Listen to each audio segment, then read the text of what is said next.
Maya had always been the quiet type. She walked through the halls of Lincoln High School with her head down, books clutched tight against her chest, hoping nobody would notice her. But lately it felt like the wrong people were noticing her way too much. It started small, like most bad things do. Comment here, a laugh there.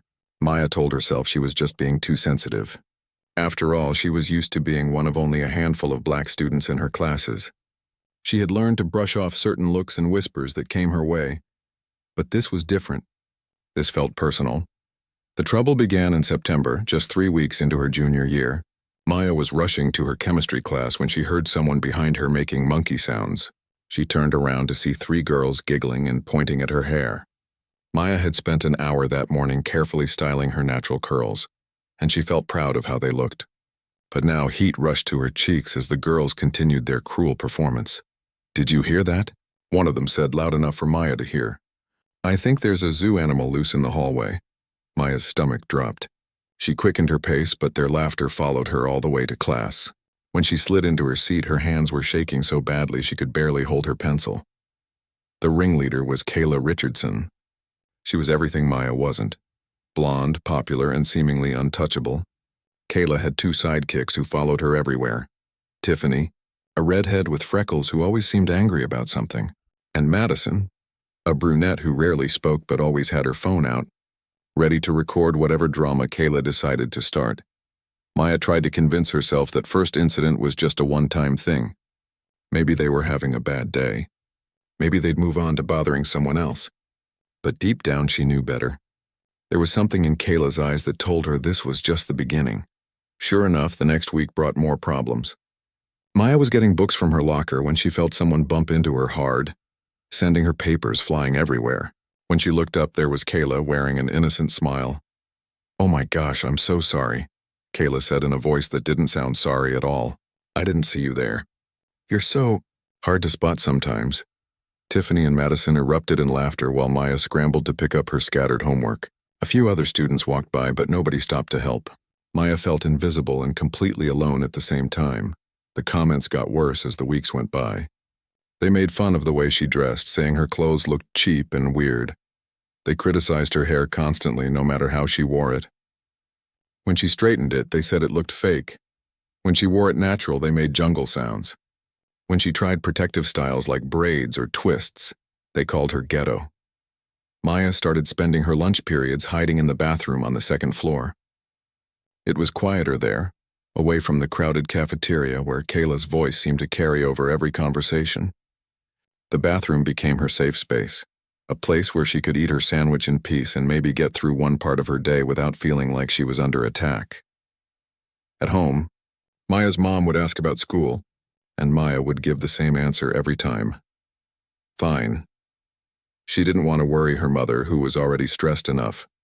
Maya's dad had left when she was 12, and her mom worked 2 jobs just to keep their small apartment. The last thing Maya wanted was to add to her mother's problems. Her mom, Denise, worked at a grocery store during the day and cleaned offices at night.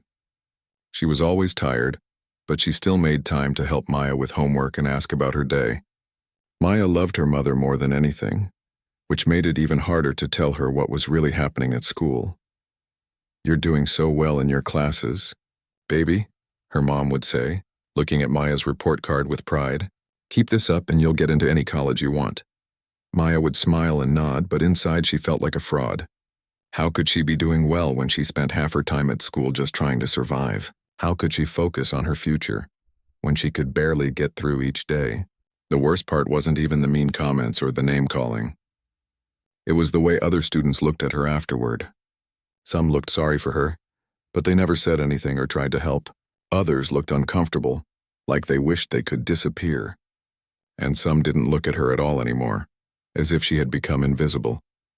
Maya started having trouble sleeping. She would lie in bed at night, replaying the day's events and wondering what she could have done differently. Maybe if she had stood up for herself more, maybe if she had told a teacher, maybe if she had fought back, but Maya wasn't a fighter. She was a dreamer. She loved to read and write, and she had always planned to become a journalist someday. She wanted to tell important stories and help people understand each other better. The irony wasn't lost on her that she was living through something that felt very much like a story. Except this story was real. and she was stuck in it. As October turned into November, the harassment got more frequent. It wasn't every day, but it was often enough that Maya never felt safe. She started mapping out routes through the school that would help her avoid Kayla and her friends. She learned which bathrooms they used and which ones they didn't. She figured out their schedules and planned her own movements accordingly.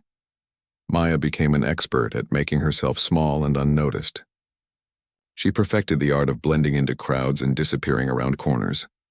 But no matter how careful she was, it seemed like Kayla always found her eventually. The second-floor bathroom became more and more important to Maya as her safe haven. It was older than the other bathrooms and not as popular with students. Most days she could eat her lunch there in complete peace, sitting on the floor in the corner stall, reading a book or just enjoying a few minutes of quiet. She had no idea that this peaceful refuge would soon become the place where everything would change forever. It was a Tuesday in March when everything changed. The morning had started like any other day. Maya's alarm going off at 6:30, her mom already gone to her early shift at the grocery store, leaving a note with a heart drawn on it next to Maya's lunch money on the kitchen counter. Maya had been feeling a little more hopeful lately. The bullying hadn't stopped, but it seemed to be happening less often. Maybe Kayla and her friends were getting bored with their cruel game. Maybe they had found someone else to pick on. Maya dared to hope that the worst was behind her. She should have known better. The first sign that something was different came during third period English. Maya noticed Kayla, Tiffany, and Madison whispering more than usual, their heads bent together over Kayla's phone. Every few seconds, one of them would glance in Maya's direction and smile in a way that made Maya's stomach clench with worry. When the bell rang for lunch, Maya gathered her things slowly, waiting for the classroom to empty before making her way to her usual hiding spot. She had learned that timing was everything when it came to avoiding trouble. Too early and she might run into the trio in the hallways. Too late and other students might already be in the bathroom. Maya climbed the stairs to the second floor, her footsteps echoing in the empty stairwell. The lunch rush was in full swing downstairs, which meant the upper floors were usually deserted. She pushed open the door to the old bathroom and felt the familiar sense of relief wash over her. The bathroom was small and outdated, with only 3 stalls and 2 sinks. The tiles were a faded yellow color, and one of the fluorescent lights flickered constantly. It wasn't pretty, but it was quiet, and that's all Maya cared about. She went to her usual stall, the one at the far end, and sat down on the floor with her back against the wall. She pulled out her lunch, a peanut butter and jelly sandwich, an apple, and a juice box. Simple food, but it tasted like freedom when she could eat it in peace. Maya was halfway through her sandwich when she heard the bathroom door creak open. Her heart immediately started pounding. She held her breath and listened, hoping whoever it was would use the bathroom quickly and leave. Instead, she heard voices, multiple voices, and they were voices she recognized. "I know she's in here." Kayla's voice echoed off the bathroom tiles. "I saw her come up here." "She's probably hiding in that gross stall like always," Tiffany added with a laugh. Maya's blood turned to ice. She looked around frantically as if there might be some escape route she had never noticed before. But she was trapped. The stalls didn't have windows, and there was only one way out, past the 3 girls who were now standing between her and the door. "Maya!" Kayla called in a sing-song voice. "We know you're in here. Come out, wherever you are." Maya's hands were shaking so badly she could barely hold her sandwich. She tried to stay perfectly still, hoping maybe they would think they were wrong and leave. But her hope was short-lived. The sound of footsteps approached her stall, and suddenly Kayla's face appeared under the door. She was practically lying on the dirty bathroom floor just to peek at Maya, which showed how determined she was to cause trouble. "Found you," Kayla announced, jumping back to her feet. The stall door rattled as someone tried to push it open, but Maya had locked it from the inside. For a moment, she felt a tiny spark of relief. At least they couldn't get to her immediately. "Open the door, Maya." Madison's voice joined the others. It was the first time Maya had heard her speak directly, and there was something cold and threatening in her tone. "Yeah, don't make this harder than it needs to be," Tiffany added. Maya's mind was racing. She thought about calling for help, but who would hear her? The bathroom was isolated, and most of the school was downstairs in the cafeteria. She thought about staying locked in the stall until they gave up.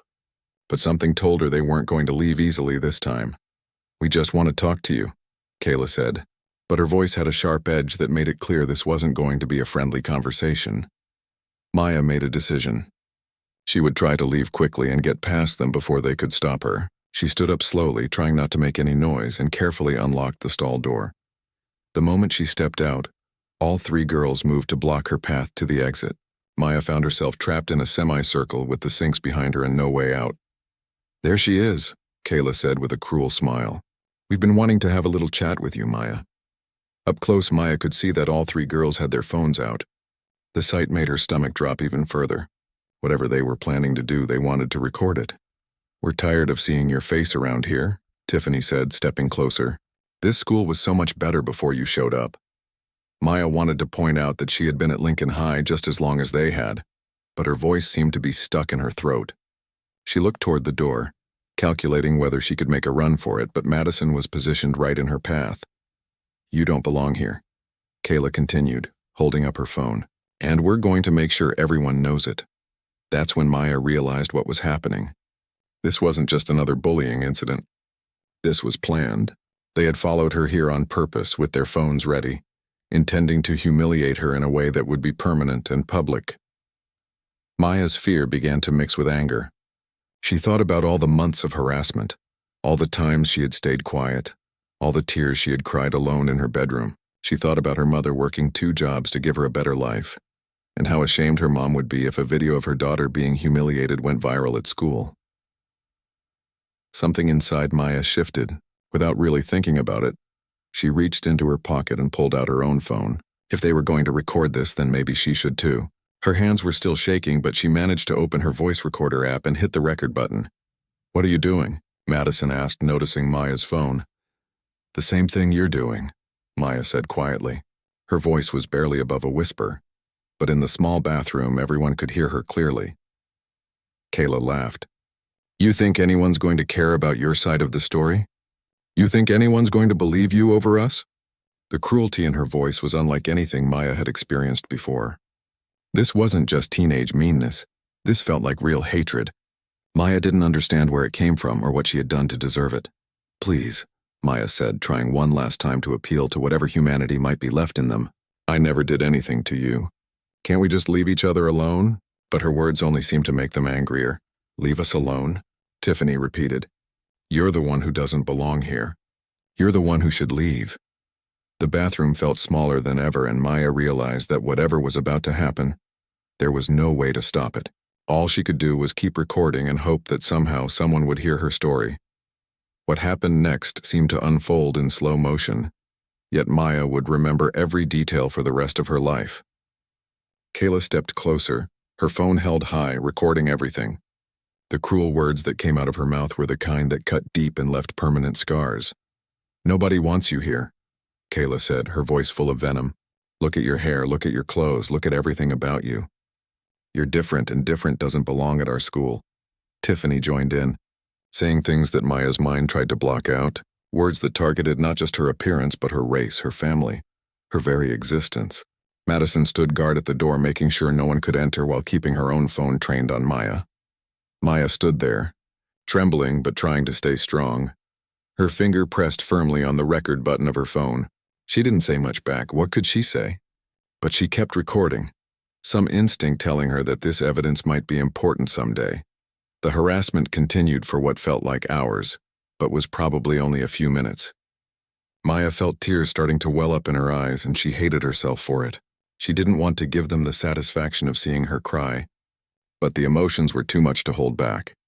Just as Maya thought things couldn't get any worse, she heard a sound that made everyone in the bathroom freeze. It was the soft squeak of a door opening, but not the main bathroom door. This sound came from the far wall near the supply closet. Everyone turned to look, and Maya's heart almost stopped when she saw who emerged, from what she now realized was a maintenance entrance she had never noticed. Before, Mrs. Rodriguez stepped into the bathroom carrying a box of toilet paper and cleaning supplies. She was the head custodian at Lincoln High, a woman in her late 50s who had been working at the school for over 20 years. Maya had seen her countless times in the hallways, always quietly going about her work, always offering a kind smile to students who bothered to acknowledge her. Mrs. Rodriguez was a small woman with graying hair pulled back in a neat bun and kind brown eyes that seemed to notice everything. She wore the standard custodial uniform, but she always kept it perfectly clean and pressed. Maya had always respected how she carried herself with dignity, no matter what mess she had to clean up or how some students treated her like she was invisible. For a moment, nobody moved. Kayla, Tiffany, and Madison stood frozen with their phones still out, clearly caught off guard by the unexpected interruption. Maya remained pressed against the sinks, still recording, not sure what would happen next. Mrs. Rodriguez set down her supplies slowly and looked around the bathroom, taking in the scene. Her expression remained calm, but Maya could see something sharp and intelligent in her eyes as she processed what was happening. "Girls," Mrs. Rodriguez said quietly, her voice carrying authority that seemed to fill the small space. "Is everything all right in here?" Kayla was the first to recover, quickly lowering her phone and putting on her most innocent smile.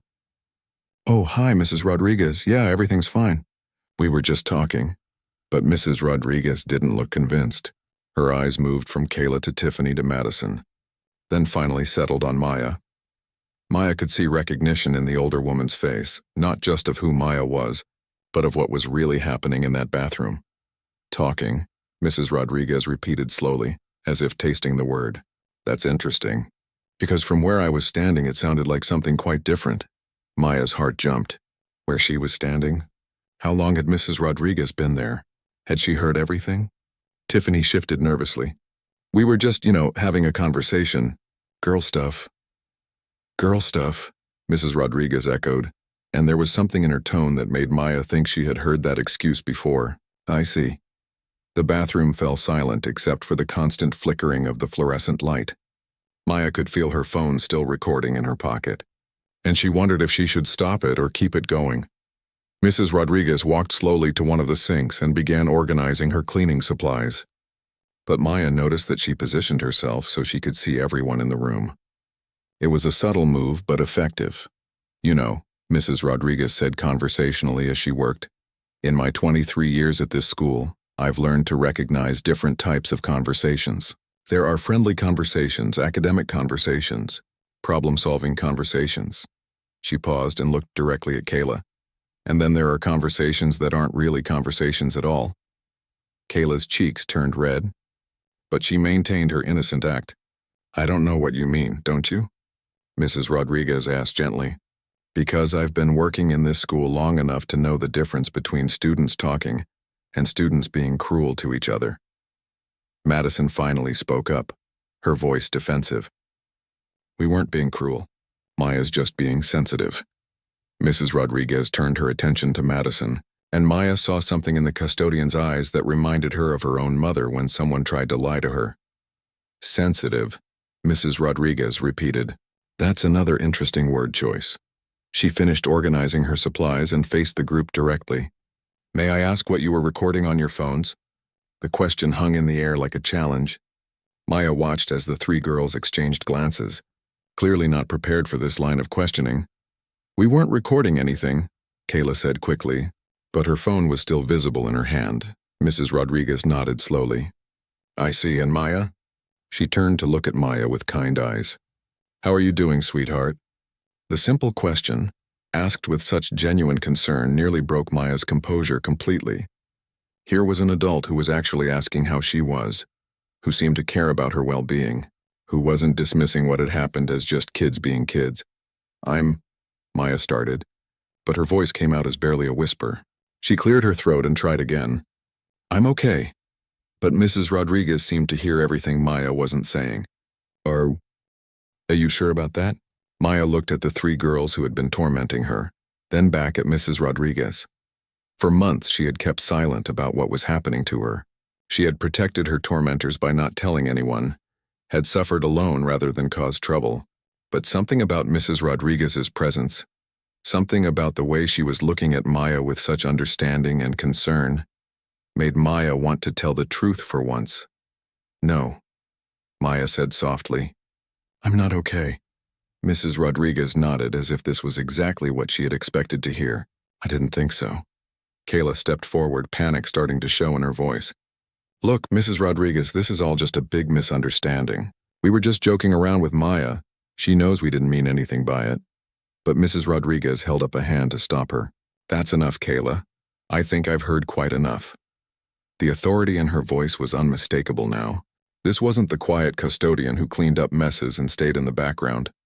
This was a woman who had seen too much and wasn't going to stay silent anymore.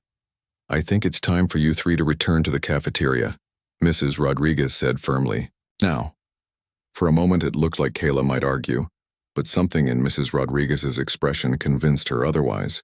One by one, the three girls filed out of the bathroom, their phones finally put away, their cruel performance over. When the door closed behind them, Maya found herself alone with Mrs. Rodriguez for the first time. The bathroom felt different now, not like a place of hiding, but like a place where truth could finally be spoken. After the three girls left, the bathroom fell into a different kind of silence. Maya stood by the sink, still shaking, her phone still recording in her pocket. She wasn't sure what to do or say next. Part of her wanted to run away, to pretend none of this had happened. But Mrs. Rodriguez was still there, and something about her presence made Maya feel safer than she had felt in months. Mrs. Rodriguez walked over to Maya slowly, giving her space but showing she cared. "Maya, sweetheart, how long has this been going on?" The question was asked so gently with such genuine concern that Maya felt her carefully built walls starting to crumble. She had spent so many months keeping everything inside, protecting everyone else from the truth of what she was going through. "Since the beginning of school," Maya whispered, her voice barely audible. "Maybe longer." Mrs. Rodriguez nodded and Maya could see pain in the older woman's eyes. "I was afraid of that. I've been seeing signs, but I needed to be sure." "Signs?" Maya asked, confused. Mrs. Rodriguez moved to lean against the sinks next to Maya, but not too close, respecting her personal space. "Maya, I've been working in schools for over 2 decades. I see things that others don't notice. I see students eating lunch alone in bathrooms. I see kids taking longer routes to class to avoid certain hallways. I see the way some students change when certain other students are around." Maya looked at Mrs. Rodriguez with new understanding. "You've been watching, not watching like a spy," Mrs. Rodriguez clarified quickly, "but caring, noticing. When you work in a school as long as I have, you learn to recognize when a child is hurting, even when they're trying to hide it." Maya felt tears starting to form in her eyes again. "Why didn't you say anything before?" Mrs. Rodriguez sighed deeply. "That's a fair question, and I'm not proud of my answer. I tried to report things I witnessed to the principal's office several times over the years. Different situations, different students, but I was told that unless I had concrete proof, there wasn't much they could do. They said kids sometimes exaggerate, that normal social conflicts get blown out of proportion." Maya's heart sank. If Mrs. Rodriguez couldn't get the administration to listen, what chance did Maya have? But Mrs. Rodriguez wasn't finished. "After being dismissed so many times, I started doing something I probably should have done years ago. I started keeping records." "Records?" Mrs. Rodriguez nodded. "Every incident I witnessed, every concerning behavior I noticed, every time a student seemed to be struggling. I wrote it down with dates and times and locations. I even started carrying a small recording device with me during my rounds." Maya's eyes widened. "You've been recording things?" "Only when I witnessed bullying or harassment," Mrs. Rodriguez explained. "I learned that documentation was the only way to make people listen. And Maya, what I just witnessed and recorded in this bathroom was not the first time I've seen those 3 girls target you." Maya felt her legs go weak. She slumped against the sink, overwhelmed by the realization that someone had been seeing her pain, that she hadn't been as invisible as she thought. "How many times?" Maya asked. "At least 6 incidents over the past 4 months," Mrs. Rodriguez said sadly. "Hallway encounters, cafeteria situations, things that happened when teachers weren't looking. Each time I documented what I saw. Each time I hoped it would be the last." Maya pulled out her phone and stopped the recording she had been making. "I recorded what happened today too," she said quietly. Mrs. Rodriguez's eyes lit up with something that looked like hope. "You did? Maya, that's very smart thinking." "My mom always told me to be prepared," Maya said. "After the first few incidents, I started carrying my phone with the recorder app ready just in case." "Do you have recordings from other times?" Maya nodded. 3 other times when they cornered me. I was scared to tell anyone because I thought people would say I was making it up or being too sensitive." Mrs. Rodriguez reached into her pocket and pulled out a small digital recorder. no bigger than a thumb drive.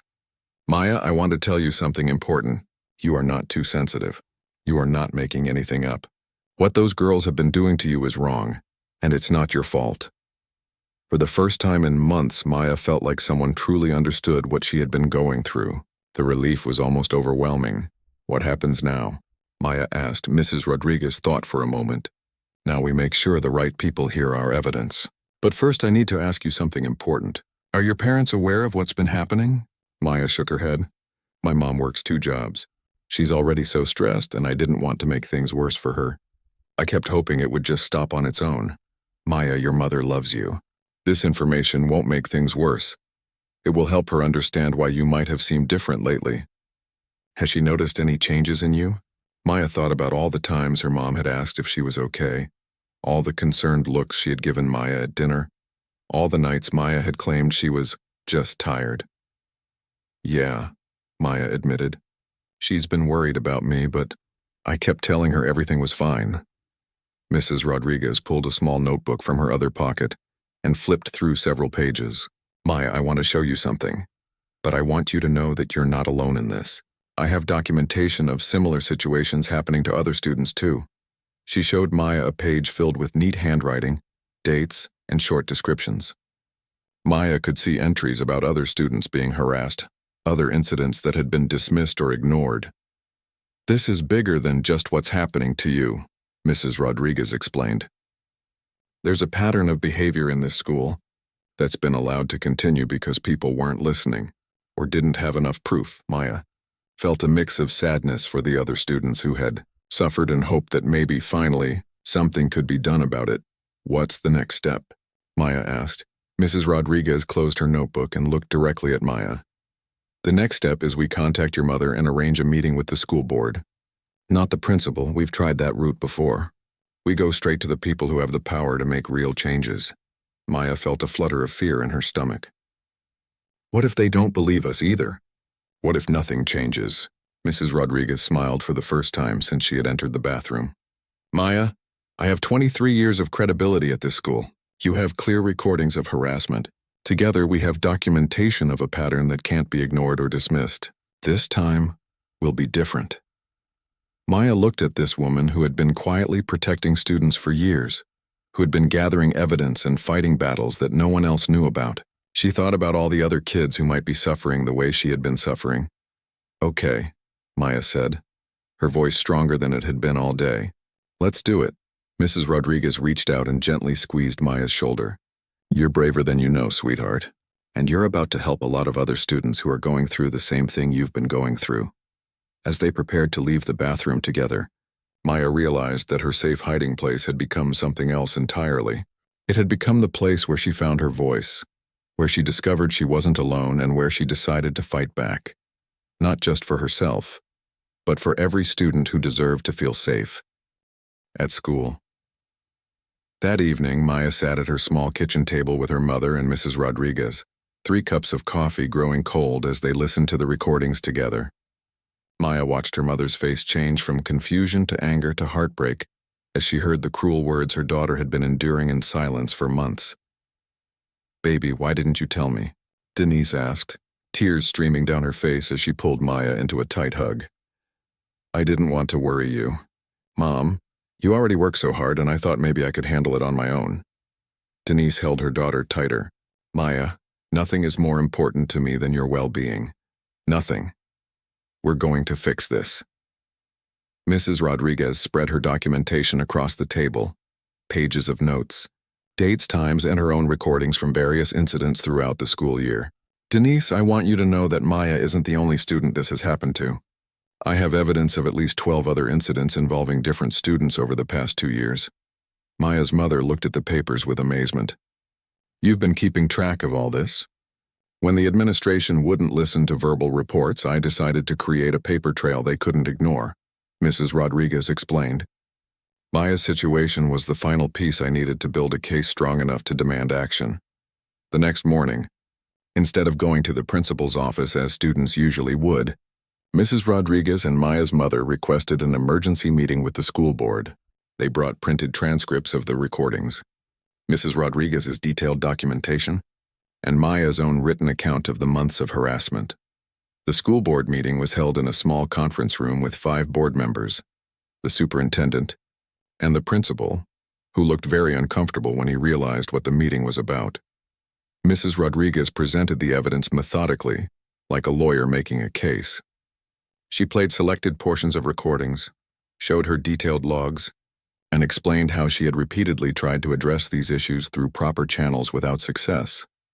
"Mrs. Rodriguez," said the board chairwoman, "are you telling us that you've been documenting harassment incidents for 2 years? And the administration has been aware of this?" "That's correct," Mrs. Rodriguez replied calmly. "I filed at least 15 reports with the principal's office regarding various bullying incidents. Most were dismissed as typical teenage drama or he said, she said situations without any investigation." The principal shifted uncomfortably in his seat. "Now that's not entirely accurate. We did look into several complaints, but without concrete evidence." "You mean like this?" Maya's mother interrupted, pulling out printed transcripts of the bathroom incident, "because this seems pretty concrete to me." As the meeting progressed, something remarkable began to happen. Other parents started showing up. Word had somehow spread through the community that someone was finally addressing the bullying problem at Lincoln High, and families who had been dealing with similar issues began arriving to share their own stories. By the end of the day, the small conference room was packed with parents, students, and community members. Maya found herself at the center of something much bigger than she had ever imagined. Her quiet suffering had become the catalyst for a school-wide reckoning with harassment and discrimination. The school board voted unanimously to launch a full investigation into the culture at Lincoln High. The principal was placed on immediate administrative leave pending the investigation's results. New anti-bullying policies were drafted and approved within a week. But the most shocking development came when the story began to spread beyond the school. A local news reporter heard about the situation and reached out to interview Maya and Mrs. Rodriguez. The story of the custodian who had been quietly documenting injustice for years, and the brave student who finally spoke up, captured people's attention in ways no one had expected. The news segment aired on a Friday evening, and by Saturday morning it had been shared thousands of times on social media. People from across the country were commenting, sharing their own stories, and praising both Maya and Mrs. Rodriguez for their courage. Maya woke up Saturday morning to find her phone buzzing constantly with messages. The mayor's office called, wanting to honor Mrs. Rodriguez with a community service award. The school district's central office called, offering Mrs. Rodriguez a newly created position as student advocate coordinator for the entire district. But perhaps the most shocking call came from Madison, one of the girls who had been in the bathroom that day. "Maya," Madison's voice was barely above a whisper through the phone. "I saw the news story. I wanted to say I'm sorry. Really, truly sorry." Maya wasn't sure how to respond. She had never expected any of the girls to reach out, especially not to apologize. "I know you probably don't want to hear from me," Madison continued, "but I need you to know that I didn't want to do those things. Kayla, she could be really persuasive, and I was scared of becoming her target if I didn't go along with it. But that's not an excuse. What we did was wrong, and you didn't deserve any of it." Maya felt a mixture of emotions: anger at the months of torment, relief at finally receiving acknowledgement, and surprising sympathy for Madison, who sounded genuinely remorseful. "Thank you for calling," Maya said finally. "I appreciate you saying that." "I know this doesn't fix anything," Madison said, "but I want you to know that some of us have been talking, and we want to do better. We want to help make sure this doesn't happen to anyone else." Over the following weeks, the changes at Lincoln High were remarkable. The new principal implemented comprehensive anti-bullying programs. Students formed peer support groups. Teachers received training on recognizing and addressing harassment. The whole culture of the school began to shift. Mrs. Rodriguez accepted the position as student advocate coordinator, and her first initiative was to create safe spaces throughout all the schools in the district where students could report problems without fear of retaliation. Maya found herself thrust into a role she had never expected. She became a spokesperson for anti-bullying initiatives, speaking at school board meetings and community events. Her quiet strength and articulate way of describing her experiences helped people understand the real impact of harassment on students' lives. The most surprising development came when Maya received a scholarship offer from a journalism program at a prestigious university, funded by people who had heard her story and been inspired by her courage to speak truth to power. As Maya stood in front of the bathroom mirror on her last day as a junior at Lincoln High, she barely recognized the confident young woman looking back at her. This was no longer the scared girl who had hidden in bathroom stalls, hoping to become invisible. This was someone who had found her voice and used it to create change. Mrs. Rodriguez appeared in the mirror's reflection, standing behind Maya with a proud smile. "Ready for your last day of junior year?" Mrs. Rodriguez asked. Maya turned around and smiled. "Ready for whatever comes next."